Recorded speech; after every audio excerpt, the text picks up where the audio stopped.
गोवर्धन घाट स्मशानभूमीत धक्कादायक प्रकार, सुरक्षेवर प्रश्नचिन्ह। गोवर्धन घाट स्मशानभूमी येथे अत्यंत धक्कादायक घटना समोर आली आहे। अंतिम संस्कार करण्यात आलेल्या मृतदेहाचे जळालेले अवशेष कुत्र्यांनी ओढून नेल्याची घटना उघडकीस आली आहे। या प्रकारामुळे स्मशानभूमीतील सुरक्षा आणि देखभालीबाबत गंभीर प्रश्नचिन्ह निर्माण झाले आहेत। स्थानिक नागरिक व सामाजिक कार्यकर्ते दीपक सिंग हजुरिया यांनी या घटनेबाबत तीव्र संताप व्यक्त करत महानगरपालिका प्रशासनाला जाब विचारला आहे।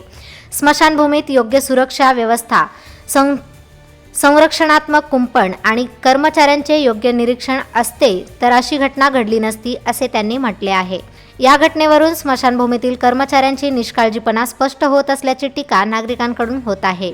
मूलभूत सुविधा, स्वच्छता आणि सुरक्षा यांचा अभाव असल्याचेही नागरिकांचे म्हणणे आहे।